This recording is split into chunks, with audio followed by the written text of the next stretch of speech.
What will the what will the Muslim army do when it has conquered your infidel land? It depends on the army. Sometimes it could be a good thing, sometimes it could be a bad thing. You can never really tell when you talk about a giant group of people. Like, if I said the Christians are coming, it could either mean a really good thing or a really bad thing, depending on which Christians I'm talking about. This extortion is called jizya. Most of Westerners have no clue what jizya is and thinking that jizya is an example of tolerance in Islam. Yeah, I think it's pretty tolerant. I mean, if you get exempt from fighting in World War III in exchange for paying some extra taxes, I think that's a pretty good deal. I mean, especially in the time period where the jizya was being implemented, it was quite merciful.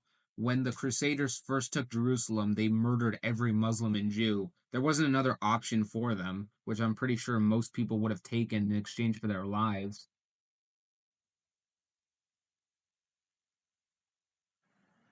The most obvious examples of the implementation of jizya in the modern world is what the Islamic State has done to non-believers.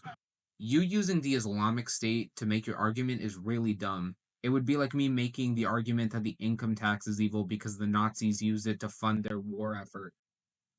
When the Islamic State invaded ancient Christian regions around the Nineveh Plain, June 2015, it again declared, "We offer them, the Assyrian Christians, three choices: Islam, the Dhimma contract, involving payment of jizya. If they refuse this, they will have nothing but the sword." Who is ISIS to be making that argument? They're a bunch of terrorists in a Muslim state fighting against the actual nation of Iraq. For them to actually charge jizya, they'd have to be a real Islamic state, and those Christians would actually have to be able to pay what they're asking for. ISIS, on the other hand, is a terrorist organization that can afford to pay for thousands of rockets, and yet they're choosing not to pay the zakat money. I wonder why.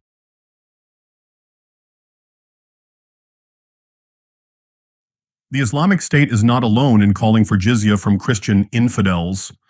In 2002, Saudi Sheikh Mohammed bin Abdul Rahman, discussing the Muslim prophet's prediction that Islam will eventually conquer Rome, said, "We will control the land of the Vatican. We will control Rome and introduce Islam in it. Yes, the Christians will yet pay us the jizya in humiliation, or they will convert to Islam." If you really think that one Islamic sheikh represents all of Islam, then you're pretty dumb, man. I mean, if you want to go down that route, I guess we can go down that route, but I don't think you really want to hear what some Christian scholars and priests thought about other people. For example, you heard of Thomas Aquinas? I don't know. He was a pretty popular theologian. You want to hear of what he thought of the Jews? It's only fair that one person represents an entire religion, eh? a prominent imam, Sheikh Isam Amira, gave a sermon in the Al-Aqsa Mosque in Jerusalem in which he lamented that too many Muslims think that jihad is only for defense against aggressors, when in fact Muslims are also obligated to wage offensive jihad against non-Muslims. When you face your pagan enemy, call them either to Islam, jizya, or seek Allah's help and fight them. Even if they do not fight or initiate hostilities, fight them. Fight them. When? When they fight you. No, when they refuse to convert to Islam or refuse to pay jizya.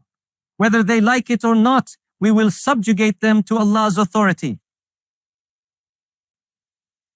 I mean, the proof is literally in the pudding, man. He's talking about pagans, not people of today. I'm pretty sure he's just making a sermon about older generations and what our prophet had to face. He's not talking about going around killing average Christians, Jews, or Hindus today. Fight those among the people of the book, which are Christians and Jews, who do not believe in Allah nor the last day, nor forbid what Allah and His Messenger have forbidden, nor embrace the religion of truth, until they pay the jizya with willing submission and feel themselves subdued. Nice try, man. But if you read the entire verse, it specifically talks about people who break treaties with us. We're not supposed to randomly go around savagely killing everybody who disagrees with us. Unless they actually break a treaty with us, we're not supposed to fight them.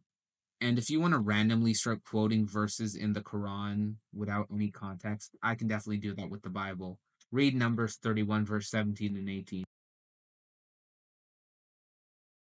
In Hadith Sahih Muslim 1731a, the Messenger of Allah Muhammad regularly calls on Muslims to demand jizya of non-Muslims. If they refuse to accept Islam, demand from them the jizya. If they agree to pay, accept it from them and hold off your hands. If they refuse to pay jizya, seek Allah's help and fight them. Firstly, it says fight them. It doesn't say kill them if they don't pay the jizya. There's a big difference between fighting somebody and killing them. Secondly, if you couldn't afford the jizya, that's a different story if you refuse to pay. If you refuse to pay your taxes, then you're going to jail. If you can't afford your taxes, then you're going to get a welfare benefit. That's exactly what happened with the jizya. The second righteous caliph, Omar al-Khattab, reportedly said, Any conquered infidel who refuses to convert to Islam must pay the jizya out of humiliation and lowliness. If they refuse this, it is the sword without leniency. If you're not going to provide a source to a quote, then it just seems like you're making it up, man. This theme of non-Muslim degradation appears regularly in the commentaries of Islam's authorities. According to the Medieval Islamic Civilization Encyclopedia, Muslim jurists came to view certain repressive and humiliating aspects of dhimma as de rigueur. Dhimmis, subjugated non-Muslim Christians and Jews, were required to pay the jizya publicly, in broad daylight, with hands turned palm upward, and to receive a smart smack on the forehead or the nape of the neck from the collection officer. Yeah, that's horrible. I don't disagree, but unless you can prove to me that those men were scripturally obligated to do that, I don't really see a reason why it's a problem with the jizya tax. I mean, I could just say that the income tax is evil because the Nazis used it. That's a dumb argument because not everybody used the tax that way or charged the tax that way. Past and increasingly present, Muslims profited immensely by exacting jizya from conquered peoples. For instance, Amr bin al-As, the companion of Prophet Muhammad who conquered Christian Egypt in the early 640s, tortured and killed any Christian Copt who tried to conceal his wealth. When a Copt inquired of him, How much jizya are we to pay? the Islamic hero replied, If you give me all that you own, from the ground to the ceiling, I will not tell you how much you owe. Instead, you, Christian Copts, are our treasure chest, so that if we are in need, you will be in need. And if things are easy for us, they will be easy for you. Again, you're running into the same problem with your Umar quote. Unless you can provide a source for your quote, I'm not inclined to believe it. Secondly, that's just how the world is. If you try to hide your taxes from the IRS, they're going to come looking for the rest, and then they're probably going to take even more than what you owe them. Yet even that was not enough. Caliph Uthman later chided Amr bin al-As because Another governor of Egypt had managed to increase our treasury twice as much as you had. You had to milk the camels, the Christians of Egypt, to produce more milk. Again, I'm not saying that these men didn't say that. You just haven't provided a source yet. Can you please provide a source next time?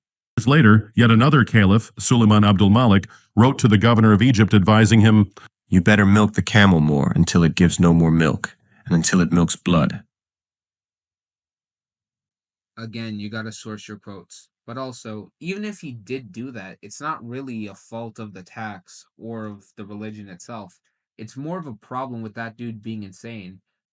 Little wonder Egypt went from being almost entirely Christian in the 7th century to today having a mere 10%, and steadily dwindling thanks to ongoing persecution, Christian minority. The reason Egypt became a Muslim nation isn't just because of Islamic oppression. Even though that was a big factor, that wasn't the only big factor. If you look at the history of Coptic Christianity, it was usually oppressed by the Byzantines. They were constantly called heretics, and they were treated terribly by the Orthodox Christian Church. When the Muslims invaded Egypt, the Christian Coptics felt pretty betrayed by Constantinople since they didn't send any reinforcements to help defend Egypt. They basically felt like they were stabbed in the back by their fellow Christians. I'm not denying that there were a lot of forced conversions in Egypt, mostly done by Muslims, but they weren't the main contributing factor to Islam becoming the dominant religion in Egypt. Related to the idea of institutionalized jizya is the notion that non-Muslims are fair game to plunder whenever possible. According to the jizya entry in the original edition of the Encyclopedia of Islam, first published in 1913, with or without doctrinal justification, arbitrary demands for money appeared at times.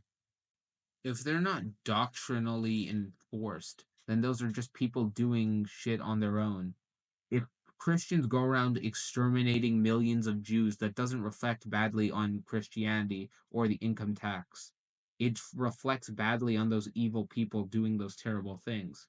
Anyways, here's an actual prominent sheikh talking about stealing from non-Muslims. That every kafir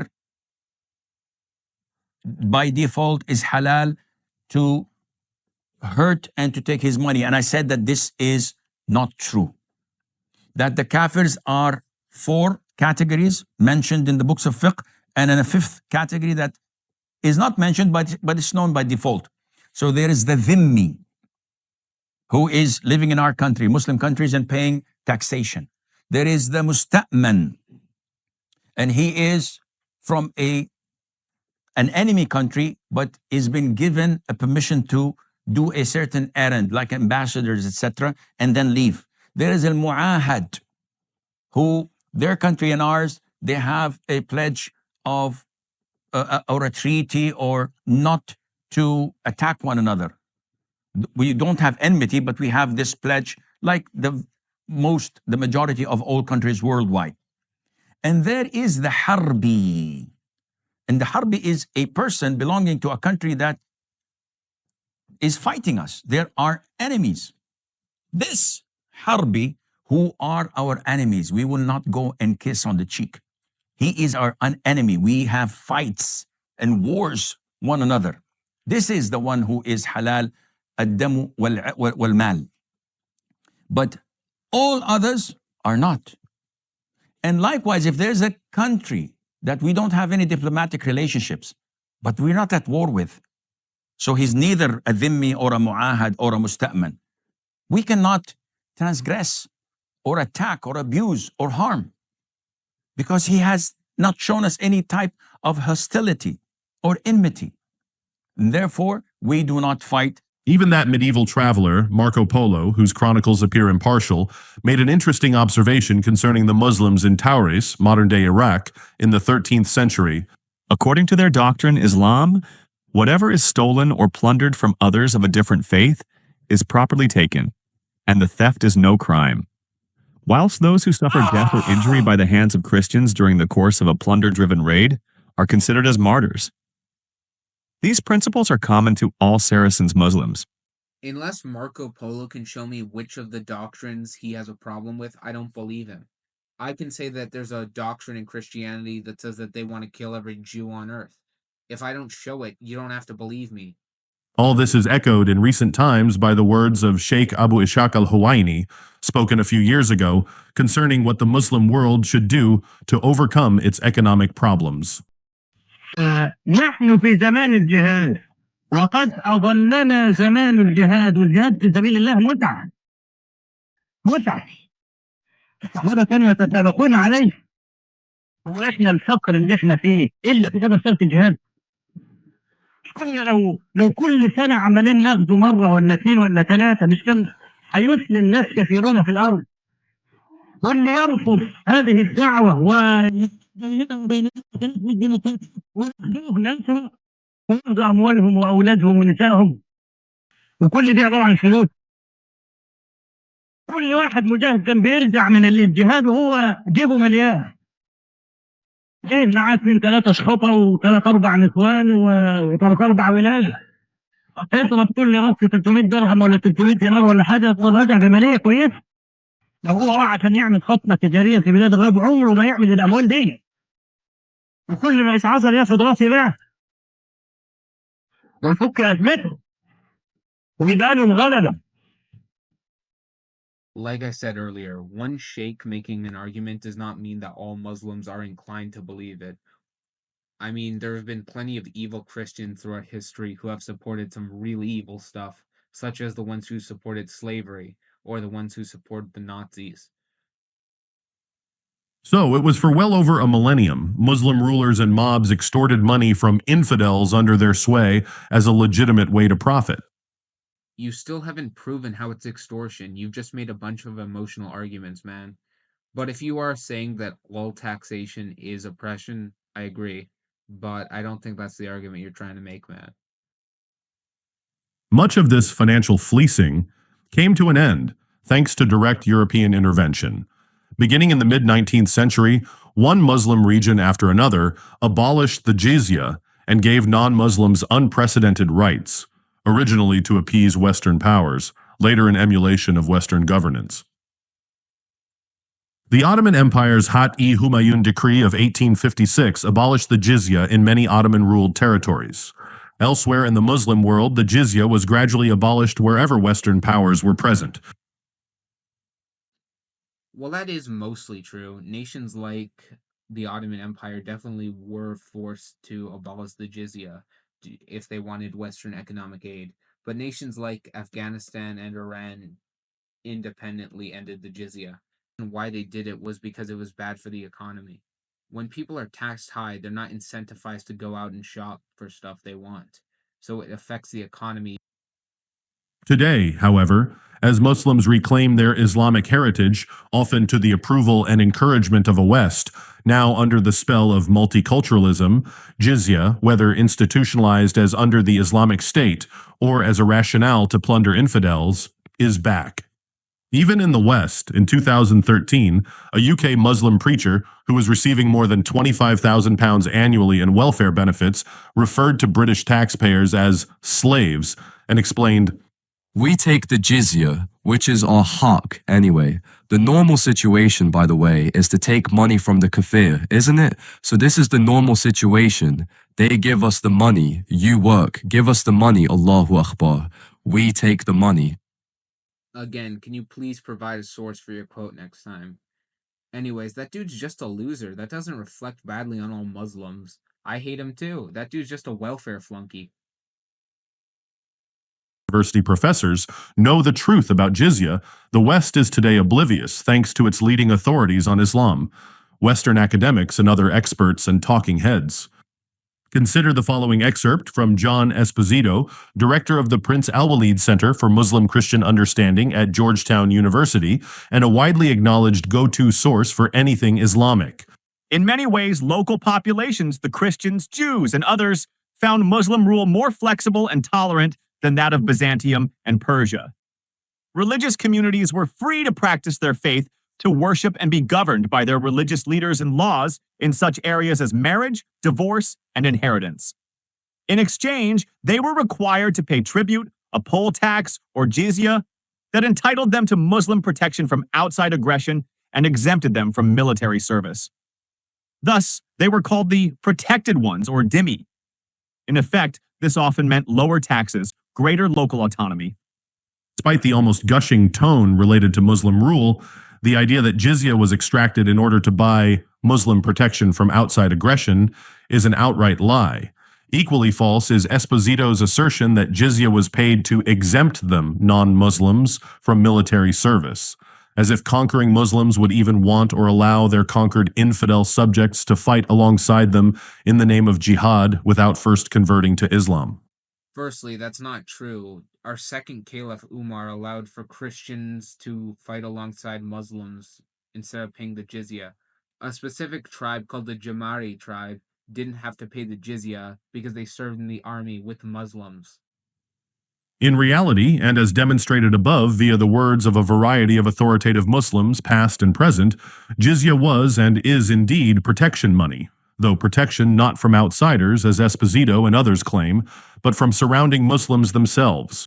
Not true. When our second Caliph Umar couldn't protect Christians from Byzantium, he gave the money back. It is protection money. If the Muslims can't protect their subjects, they won't take the money. Whether it is the first caliphate from over a millennium ago, or whether it is the newest caliphate, the Islamic State, Muslim overlords continue to deem the lives of their infidel subjects forfeit unless they purchase it, ransom it with money. Put differently, the subjugated infidel is a beast to be milked until it gives no more milk till it milks blood, to quote the memorable words of an early caliph. There is nothing humane, reasonable, or admirable about demands for jizya from conquered non-Muslim minorities, as the academics claim.